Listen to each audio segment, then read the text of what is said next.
Hello, ഇന്ന് നമുക്കൊരു തട്ടിക്കൂട്ട് ഷവായി ആയാലോ?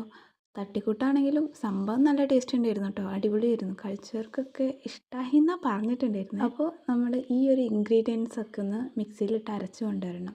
തക്കാളി, മല്ലിച്ചപ്പ്, വെളുത്തുള്ളി, ഇഞ്ചി, ചെറുള്ളി, ഇതൊക്കെ കേട്ടോ.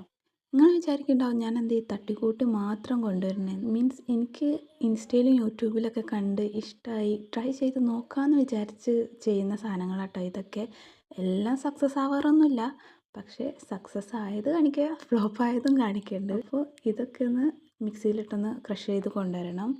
പിന്നെ നമ്മുടെ ഗീവ് അവേയുടെ കാര്യം മറക്കണ്ട. നമ്മുടെ ലോങ് വീഡിയോ കണ്ട് അതിൽ കമൻറ്റ് ഇടുന്ന ആളായിട്ടോ നമ്മൾ ഗിവ് വിന്നറായിട്ട് അനൗൺസ് ചെയ്യുക. സോ എല്ലാവരും വീഡിയോ കാണുക, ലൈക്കും കമൻറ്റും ചെയ്യുക. ഇതിലേക്ക് പിന്നെ കാശ്മീരി മുളക് പൊടി കേട്ടോ ഞാൻ ഇട്ടിട്ടുള്ളത്. ശരിക്കും കാശ്മീരി ചില്ലി വെള്ളത്തിലിട്ട് കുതിർത്ത് അങ്ങനെയൊക്കെ എടുക്കണ്ടേ. ഇതാ ഞാൻ പറഞ്ഞത് തട്ടിക്കൂട്ടാണെന്ന്. അതൊക്കെ ഞാൻ ജസ്റ്റ് ഒന്ന് ടേസ്റ്റ് എൻഹാൻസ് ചെയ്യാൻ വേണ്ടിയിട്ട് മാഗി ക്യൂബ് ഇട്ടിട്ടുണ്ട്. പിന്നെ ചിക്കൻ നല്ലപോലെ കഴുകി വൃത്തിയാക്കി കൊണ്ടുവരണുണ്ടോ. ഇത് അത്യാവശ്യം ഒരുപാടുണ്ട് കേട്ടോ ചിക്കൻ. കാരണം എന്താ വെച്ചാൽ എൻ്റെ ഫാമിലി അത്യാവശ്യം ആൾക്കാരുള്ള ഫാമിലിയാണ്. അന്ന് ഇതുണ്ടാക്കിയ ടൈമിലും കുറച്ചധികം എൻ്റെ കുഞ്ഞാമ്മയും ഉമ്മാൻ്റെ ഉപ്പാൻ്റെ അടുത്തേക്കും ഒക്കെ കൊടുക്കാണ്ടിരുന്നു. അപ്പോൾ കുറച്ചധികം ഉണ്ടാക്കിയിട്ടുണ്ട്. പിന്നെ എപ്പോഴും ഉണ്ടാക്കുമ്പോഴും കുറച്ചധികം ഉണ്ടാക്കും, എല്ലാവർക്കും കഴിക്കാമല്ലോ.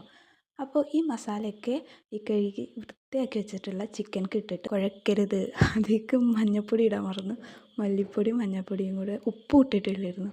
അപ്പോൾ ഇതൊക്കെ മറന്നു പോയതാണ്. ഇതൊക്കെ ഇട്ട് ഒരു 3-4 മണിക്കൂർ ഞാൻ വെച്ചിട്ടുണ്ടായിരുന്നു. ഓവർനൈറ്റ് വെക്കുന്നത് നല്ലതാണ്. കുക്കർ എടുത്തിട്ട് അതിലേക്ക് ഇതെല്ലാം ഇട്ട് ഒരു 2 വിസിൽ അത്ര മതി.